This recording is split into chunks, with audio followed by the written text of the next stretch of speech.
verse 4 from chapter 2 of Hatha Yoga Pradipika.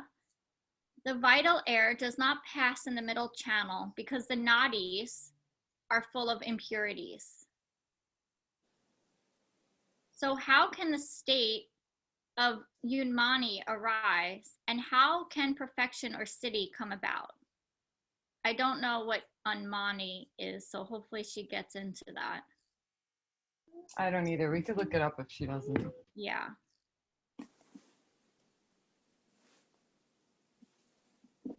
So the vital air does not pass in the middle channel because the nadis are full of impurities.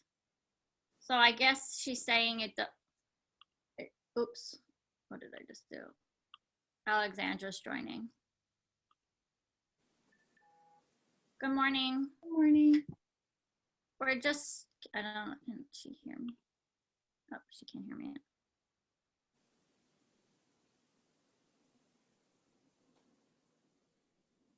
Okay.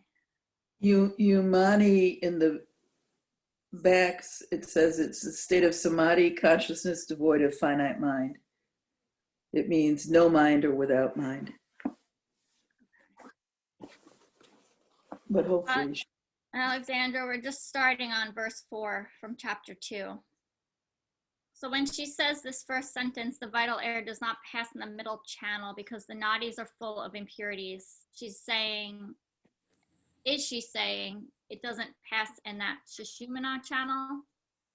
Because like all of our rivers of blood and prana are just full of impurities, that they only flow through the nadis.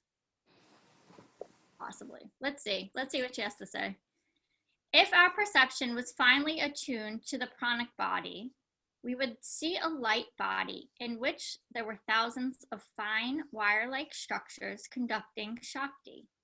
These wire-like structures are the nadis. Nadi is a flow of energy. The Shiva Samhita says that although there are 3,500,000 nadis in the body, the Prapakachara Tantra says 300,000, and the Garoksha Satarka says 72,000. And I think that 72,000 is the one that Amanda and her tradition and the studio's tradition teaches. There are thousands upon thousands of nadis within the superstructure of the gross body, and they distribute consciousness and prana to every atom. However, as stated here and in the Garandanda Samhita, when the nadis are full of impurities, vayu being the air, does not enter them. What are these impurities? They are waste and residue of sensuous living and desires. Just as excess fats accumulate around blood vessels and could eventually obstruct the flow of blood, similarly, on pranic level, also there is an accumulation of wastes. With the buildup of waste matter, the body's capacity to circulate energy lessens. The body becomes lethargic, the energy level decreases, and activation of the chakras and higher brain functions is prevented. Supposing you have 1 liter plastic bottle and inside it some areas are coated with cement, and you try to fill it with 1 liter of nitric acid, 2 things will happen.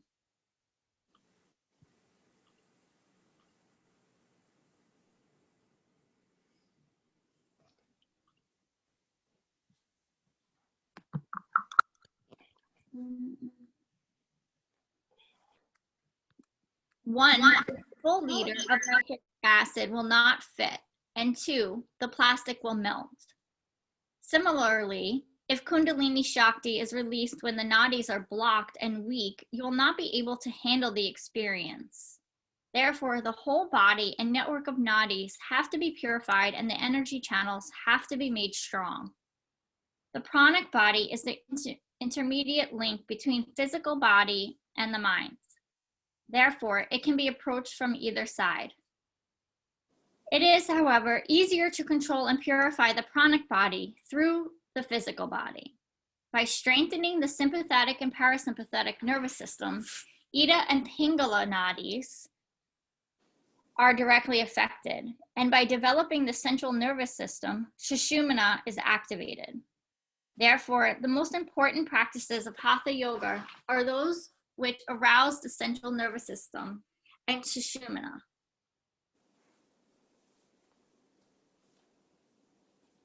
Verse 5. When all the nadis and chakras, which are full of impurities, are purified, then the yogi is able to retain prana. I'm going to start sharing my screen because there's a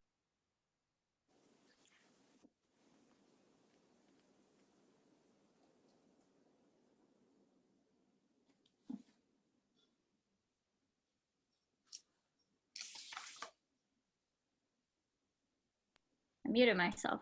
Here's the picture of the chakras.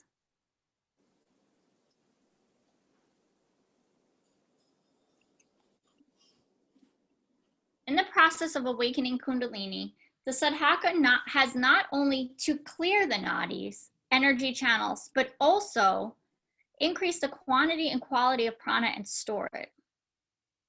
Prana is accumulated in 6 main centers along the spinal column. These centers are located in the subtle body and correspond with the nerve plexuses in the body, in the physical body. In the subtle body, they are known as chakras. Chakra means a circling motion or wheel. Prana Shakti and Mana Shakti collect in the chakras and form swirling masses of energy. Each chakra is a conjunction point for many nadis. There are numerous chakras in the body, but the 7 major ones situated along Sushumna Nadi are specifically concerned with human evolution. In deep meditation, the yogis have seen these chakras and they describe them as lotus flowers. Though the chakras are situated in the subtle body, their influence extends to the gross and casual bodies. Each chakra vibrates at a particular rate and velocity. The chakras at the lowest point of the energy circuit operate on a lower frequency and are said to be grosser and to create grosser states of awareness. Whenever I hear that word gross, I just don't understand how we can't have this word. But I always translate it in my head as whole. So the chakras at the lowest point of the energy circuit operate on a lower frequency and are said to be wholer and to create wholer states of awareness. That's how I read it in my head when I read that word. It doesn't, no, that doesn't translate. I don't know. That word grosser makes me feel weird. I know it does. I'm always like translating it when I'm talking, right? It's like denser. Denser is a good. Denser. Okay, denser. Chakras. Would it be, when you say denser, do you mean more grounded or iron like fillings as opposed to a gas? It's more physical. It's like a brain wave is very subtle and light, but a rock is very gross. Okay. And you see, I'm thinking in terms of physics, right? It's like Yeah. Okay. denser. Well, it's a rough line, right? I guess that's why the word gross is there. Maybe we just have to study, or I just have to study the word gross. But anytime I hear that word, I'm like, what is this meaning? What is it meaning? It's like a ghost is very subtle, but a physical body is gross. A physical body is like if the chakras were all like 7 of the same size, like round ball, but maybe the ones toward the left were like not hollow, and then the ones toward the right were more hollow. Like, is it? It's the ones towards the bottom are more. Yeah, toward the bottom. I was saying left and right. Yeah, like they're more. It's not. I don't know how to describe it. It's like sometimes it's translated with music because each one is related to a frequency of megahertz. So the lower chakras are a lower frequency, like a lower sound. which vibrates slower. That's why it makes a lower sound. And then as you move up the chakras, the frequency rises. So the sound gets higher and higher and higher. Like each chakra is has a bija mantra, it has a note. So when you can listen to binaural beats and it'll tune, they say, your chakra because it's like the same frequency. So as you move up towards the crown, it's like the frequency so high. It's like a radio wave is such a subtle high frequency that our bodies can't even perceive it, that we need a special machine to perceive it because it's so subtle. Yeah. But the frequency of a rock is very easy to perceive. It's like dense. It's like my body is very easy to perceive because it's so dense and thick. but the chakra is not easy to see because it's so subtle. It's so so like if you're in the base chakras at the bottom, it's more involved with like the bottom is food, shelter, the next one is sex, the next one is power. And if you think about our culture, most people are kind of like in those chakras. And then when you start getting up to the heart chakra, which is love and universal compassion, then you start feeling a sort of lighter energy, right? It's a lot lighter than the power, take, succeed, have sex, conquer, get the food, right? That's like very basic needs. Like you're starting to get up into the higher frequencies. And then the throat is universal truth, and the third eye has to do with like universal consciousness, same with the crown. So you're getting into like more and more subtle things. Like if you look at the elements are related to the chakras too. The root has to do with earth, and then the next one up is water, the next one up is fire. If you think about like the density of those things, the next one up is air, and then you're getting into ether, and then they say the top two are spirit. So it's like from the densest of the hardest, or the heaviest, maybe that's a good word for both, to the lightest. Okay.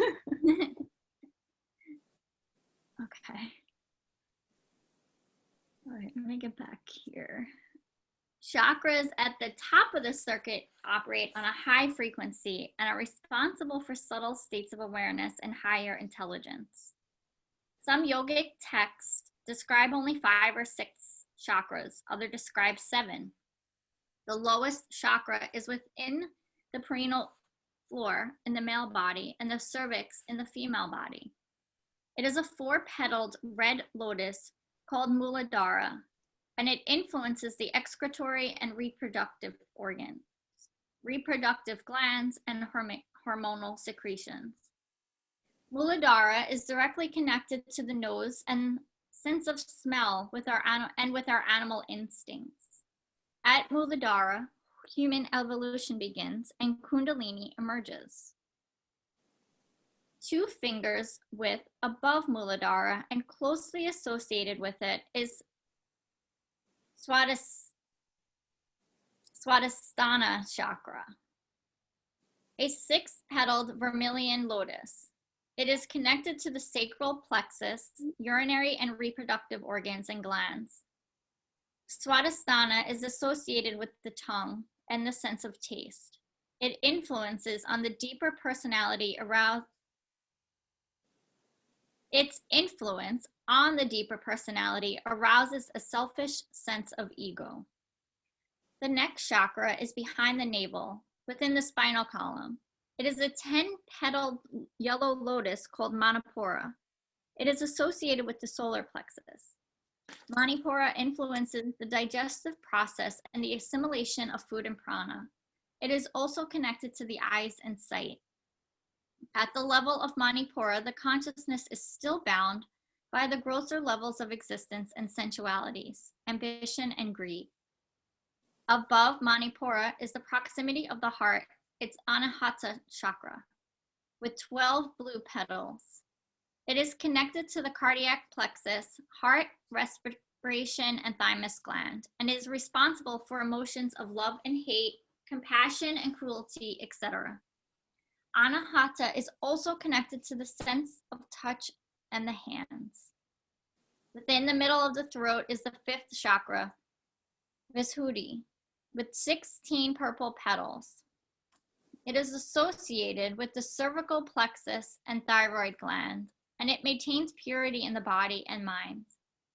Vishuddhi is connected to the ears and sense of audition, throat, and speech. It arouses acceptance of the adversities of life, mental balance, and sensitivity to the needs of others. At the top of the spinal column, at the medulla oblongata, is one of the most important chakras, Ajna chakra, which has 2 silvery gray or clear petals. Above Vishuddhi, the chakras are mainly concerned with higher intelligence. Some authorities do not even consider them as chakras because as the veiling powers of prana shakti decreases, mana shakti becomes more predominant. Ajna chakra is the command center. It operates in conjunction with the reticular activating system, medulla oblongata, and the pineal gland. Ajna chakra is the third eye through which the whole subtle world can be perceived. It is known as the gateway to liberation. When Kundalini Shakti passes beyond Ajna, duality and ego ceases to exist. It reaches the highest center, Sahasrara, oh goodness, I'm butchering this. Sahasrara, the 1,000-petaled lotus. Sahasrara is situated in the crown of the head and is associated with the pituitary gland. When this chakra is fully activated by Kundalini, it is the highest experience of human evolution. Between Ajna and Sahasrara, there are 3 other chakras which are briefly mentioned in the Tantras. Opposite the uvula is Lana chakra, which is a 12-petaled lotus. Above Ajna is Mana chakra, a 6-petaled lotus. And above that, at the mid-cerebrum, is some chakra of 16 petals. These chakras are concerned with the flow of nectar from Bendu Visarga, which is discussed later. And they are responsible for higher states of consciousness and intelligence. Through Hatha Yoga, all these chakras are influenced and stimulated, and blockages are removed. The influence of each chakra can be felt in the body and seen in a person's behavior. Correct balance of energy in each of the chakras is extremely important. Dr. Hiroshi Motoyama of Japan has devised instruments which can detect the energy of these chakras and has found that depletion of energy and the paranormal functioning of any of these chakras causes imbalance or disease in the associated physical organs and body functions. This is exactly what is stated in the Hatha Yoga text. Purification of the chakras and nadis is the first step to physical and mental health and the awakening of Kundalini. Therefore, the chakras and nadis have to be strengthened, so they are capable of conducting the Kundalini Shakti. I'll pause there if anyone has anything. Yeah, there is a lot in here in this one little section. That,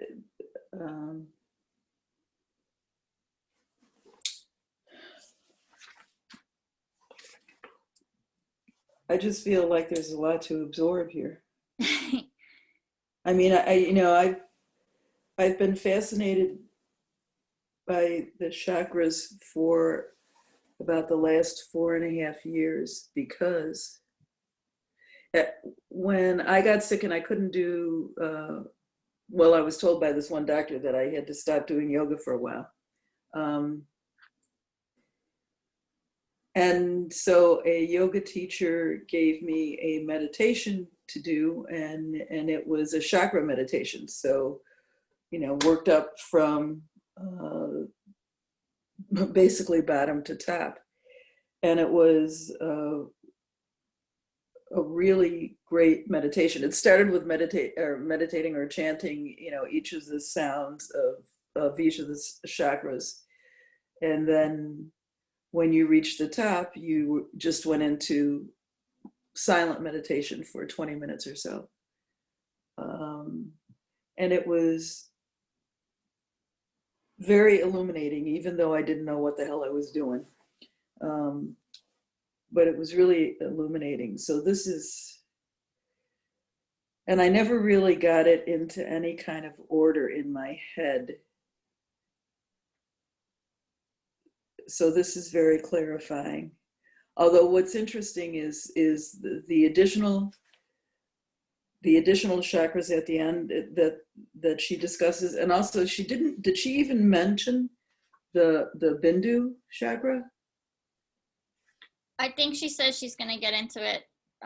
Is that the one she's going to get into? Yeah. Okay. So what I didn't realize at all was the pictorial representations, have what looks like heavy duty symbolic meaning. And I thought, for example, that Manipura had a more elevated,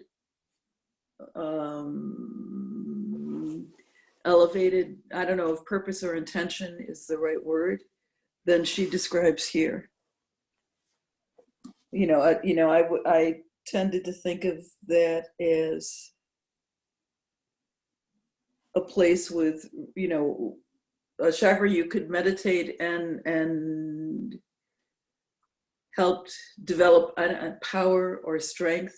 I mean, I know the Muladhara is also that, but so this makes it sound very much more concrete. I'm not being very articulate. Didn't get a lot of sleep last night, so the brain is still kicking in. I feel very spacey today too. I don't know if it's because I just come off a work call, but even when I was reading, I felt like I was like watching myself read. And I was like, yeah, it was very spacey. I feel like, I don't know if you guys have taken Amanda's annual New Year's workshop. Yeah. And so she talks about yes, the chakras and how you can set intentions for each one. I've done it for 3 years in a row and I absolutely love it. And I don't even know if I've ever told her this, and I know she's listening. I feel like I'm speaking about her and she's not here, but I've had a major life shift because of the power of those workshops and the chakra. I mean, you can see, I also love the chakras. I stare at them every day. I'm not an expert in them, but I do feel like there's power behind them, whether they're low or high. And I hear what you're saying, Sue, but I'm almost wondering now that you're saying, like, you thought like the solar plex Manipura area had this strength. Fire, fire power or something. Yeah, that's exactly what that area is. And that I focus a lot there. I mean, I do a lot of planking and core work. That's where that fire is for me. Yeah. But Amanda was saying that those bottom levels are our first, second, and third chakra is where we focus, like where we dwell on as Americans. And they do have power, but maybe that's where like our false sense of like ego comes in, that we think that the power is really down there when it's really, and it's so heavy down there and so much lighter up here. So like once we stop, like we can still focus down there, there's still a lot of power down there, but maybe there's even more power and lightness up here. For some reason, when I was doing the chakra meditation thing fairly regularly, I started to think about it in terms of balance. And Pam, remember for September, your month, you had an intention, which was health for you. So I thought, well, I'm going to do a Pam thing for October, and it's going to be balance because I'm so out of balance now. And when I think about the chakras, I think about them in terms of balance, that one's not more important than the other, and one leads to the other, but that you need to devote time and energy to all seven in order to be in balance. But in some ways, this almost sounds like you literally work your way up so that you can attain, basically attain the crown chakra, so that you can successfully meditate on the crown chakra. And that, if, in my beginner's mind, not only do you work your way up, but for those, who believe this, that it is the crown chakra that doesn't disappear when your body dies. It is the crown chakra that stays. Well, all the chakras come with you. It's a part of the energy body. So they come with you into the next life. It's like whatever imbalances you have in your energy body, you drag into your next body, and it forms the physicality of the next body. So whatever work we're doing energetically will get carried with us and give us a better body, essentially, in your next life. And just to speak to what you guys are saying, so something I read recently, one of my teachers who I've been studying with for, oh my God, it must be like 15 years now. He just came out with a new thing called Antar Yoga, which is the like more advanced. I think I told you guys this. I'm like dorking out on it, reading, and he said that it's actually very advanced work to just focus on any of the chakras lower than the third eye as you're starting off with. That for a beginner working with chakras, you should focus on the third eye, on Ajna, because it's the controller of the rest of the chakras. And like if you read the Yoga Sutras, they talk about the siddhis or psychic powers you get from certain samadhis or like deep meditations. And some of them, they're directing you to certain parts of the body. Like if you do samyama or like full absorption practices on the navel solar plexus, you start to remember all your past lives. Like you get that psychic power, right? So I always thought what you thought, so until I started reading these more advanced descriptions of it. And he's saying that everyone should start with the third eye. And each one gives you, they're all powerful, and they each give you different kinds of powers, like the root and the lower three give you a lot of physical material power. It's just that the material is manifested, arranged, and formed from the spiritual. So what Pam's saying is right, and what you're saying is right. It's very complicated. And I wanted to bring up, if you guys, I can't remember what it's called, where they pass frequencies through a speaker into sand, and the sand forms into shapes. Do you guys know about that? When they do the frequencies of the chakras, they form into the symbol of them. So when you were saying that like each chakra's symbol has meaning, it's literally the picture of the vibration in the material. Is that not so cool? That's really cool. Did they do that back then? It blows my mind. Yeah. Yep. Amanda? Yeah. When you say it's literally the picture, can you expand on that? I can see if I can pull it up Pull again. that chakra picture back up. Yeah. Hold on, my computer's about to die. Oh, technology. So those shapes Do you see actually it? come up in sand. when they pass the sound of the mantra, the frequency of the mantra through it. And like I had been looking at those shapes for years and years and years and years. And when I saw that experiment, I was like, shut up. I think we learned this, or I don't know if you were on one day, Amanda, but there was something, I can't remember exactly what it was, but there was something in this book, and I was like, literally every piece of yoga matters. There's nothing in yoga that doesn't have so much background knowledge behind it.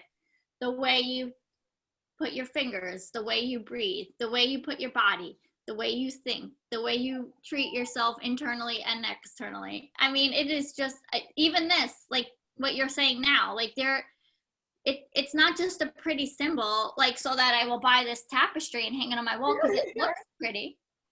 Like there is so much science and knowledge behind it. Like what blows my mind though is these shapes arrived to them as visions, the sages and the rishis in meditation. So this whole idea of gaining knowledge from these practices, you know, in the beginning when you're learning, it seems pretty ridiculous. I remember the first time I read the Yoga Sutras and they're like, oh, you focus on this part of your body and do samyama, you gain, or if you do samyama on the North Star, you gain all knowledge of all the planetary systems. I was like, what? But then the more you start learning all this stuff, it's like, well, actually, maybe that's a possibility. Like if you understand the way, you start to more deeply understand the way that matter is arranged and the way consciousness informs matter. If you tap into the consciousness, you gain knowledge of the matter. That kind of, maybe, I don't know, the more maybe anything is possible. You know, I was like very, very hypercritical when I first started down this rabbit hole. And the more I like get into it, it's the more I start to believe this stuff could be potentially true. Because when you start meditating a lot, you start getting information and you don't know how it's coming to you. But you start gaining knowledge of things that it doesn't make any sense that you would know. You know what I mean? Have you guys experienced that? I feel like I experienced it opposite. Like yesterday during meditation, Kramer woke up, so my meditation was walking him while you guys were meditating, and so I didn't sit and meditate like I traditionally do. And sometimes I just tell myself, this is what I'm meant to do, like this is my meditation today, walking Kramer. But I kind of felt like off all day. So it's not like that I'm looking for information, it's just that I don't feel as clear when I don't do it. On a work day. See, it's not as hard, it's not as noticeable for me on the weekends because I already feel a lot calmer, but I felt like my work day was a little off just because I didn't sit for the 20 minutes. Yeah, it makes a huge difference. Yeah. But I was like, and I could have came home and done it and did it. And sometimes I tell myself I will, and sometimes I do it. But I try not to force it. I kind of just, I can't, it's not like a force. It's just like, it's almost nice when you skip it, right? And you change things because then you notice. That's when I notice things. Yeah. When it's not consistently the same. So when I meditate, I don't think I get what you're describing, Amanda, but I wouldn't expect to either, given where I'm at and so on. But if my mind isn't, if my meditation isn't too fraught with coming back to the center, you know, too many times, and if I can get further into it, I definitely come out of it with literally almost creative visions and feeling much lighter, at the same time being more grounded. But one other thing I want to say about the chakras that struck me is that when I was first looking at the chakras, there are colors associated with each chakra, and all of a sudden it dawned on me that from bottom to top, it's Roy G. Biv. Remember Roy G. Biv? From, I don't know, 5th grade or something. And, but those colors each have specific wavelengths. They're light, and they have specific wavelengths. And what is remarkable to me is that those are the wavelengths of the colors of what we can see, not of what we can't see. Those are the colors that are attached to each chakra are, they're colors, so we can see them. And obviously there are other things out in the world that we can't see, where the wavelengths are beyond our perception. And I think that's relevant too, only I don't know how. I can't figure, At a certain point, you start seeing colors when you're meditating. It almost looks like a lava lamp in your mind's eye. I don't know if you guys have experienced that. Oh yeah, I get that. And I used to be like, am I enlightened? And I asked one of my teachers and they're like, no, you're just seeing the emanations of the chakras rising up. Right. Like, all right.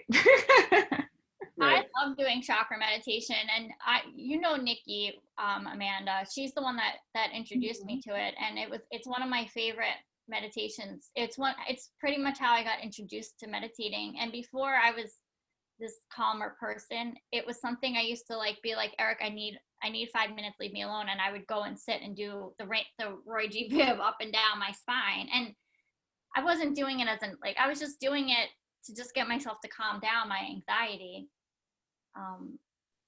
It wasn't like some sort of expert. I really had no idea what I was doing. It just made me feel better. But I've also, with the yin training that teacher Karina taught us, that there are different colors. Different people teach different colors to the chakras. And I haven't studied into that, but that was interesting. That was just one of those rugs pulled out from underneath you. Like, what? Yeah, I didn't know that. So some people say that they're not associated with any colors. Yeah. That came from this sort of spiritual person, I think it was in the 60s, who was like arriving at these realizations. So they wrote it down, and then Judith, what is her? She wrote a book about the chakras, and she sort of perpetuated the idea that each one has a color, but I believe they have colors. Is that the Eastern Body, Western Mind book? No, I think it's something she might have I think she wrote that other book too. Yeah, Anna Dea Judith. Yeah. Yeah, so I have that book here waiting to be read, but that's gonna be like so if you're interested in chakras, that's a book Renata recommended to me on chakras. I can send What is the name of it again? Eastern Body, Western Mind. Okay. So we should move into breath and meditation. I feel like we could talk about chakras all day today. I wish I could just take the day off and just study them. Okay, so we'll set up.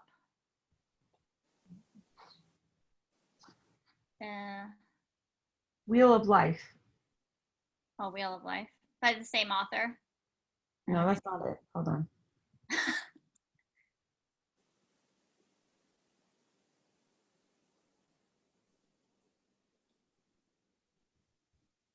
Wheels of Life, same author, Anna Dea Judith.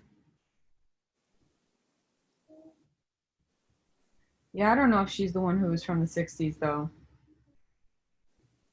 Anyway. Yeah, I have it somewhere in the yin training notebook somewhere. I obviously was like, okay, I hear what you're saying, but right now I don't care. That was too much information for me. I'm like, I want to stick with my rainbow colors. Okay. I'm with it too, Pam. Okay, so setting up for alternate nostril breathing. Finding a straight spine, whether you're laying down or sitting up. Just taking a few rounds of nostril breathing, just setting into your breath.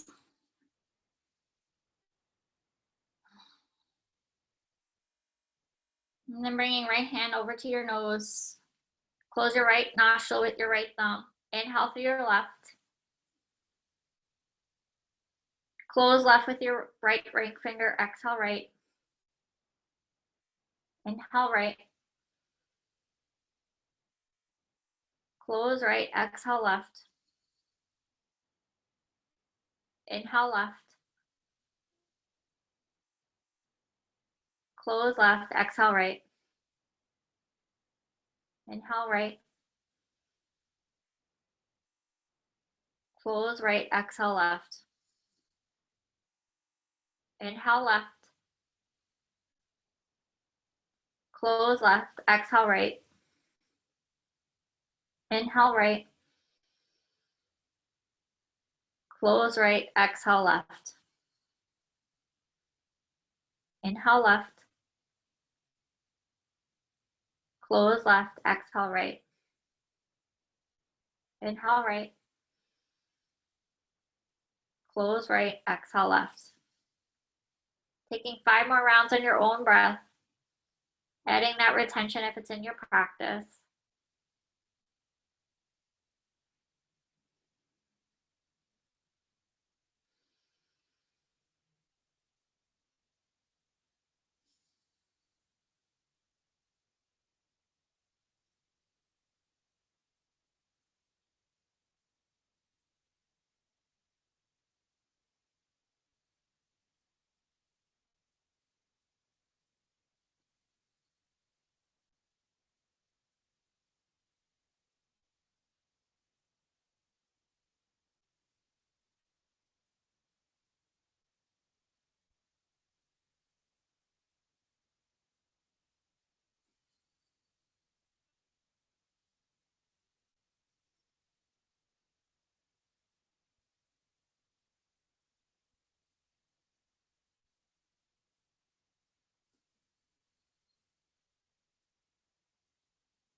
You'll take your time to finish.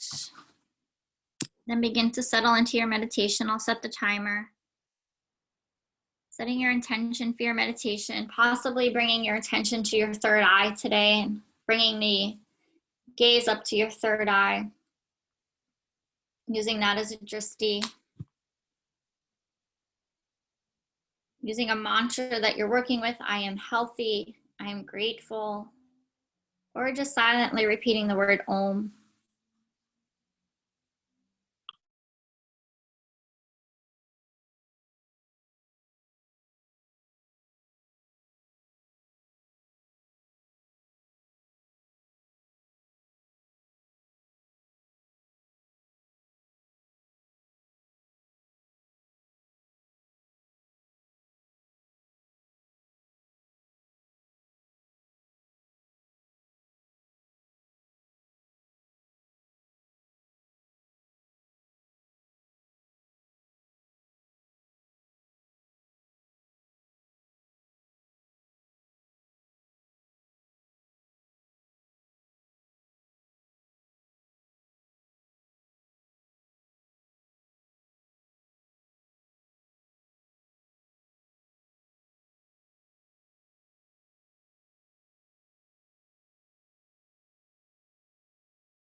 Bringing hands to meet. Namaste. Namaste, everybody. Thank you so much. Have a beautiful day and weekend. Have a great weekend, everyone. Have a great weekend. Thank you. Thank you. Thank you. Take care.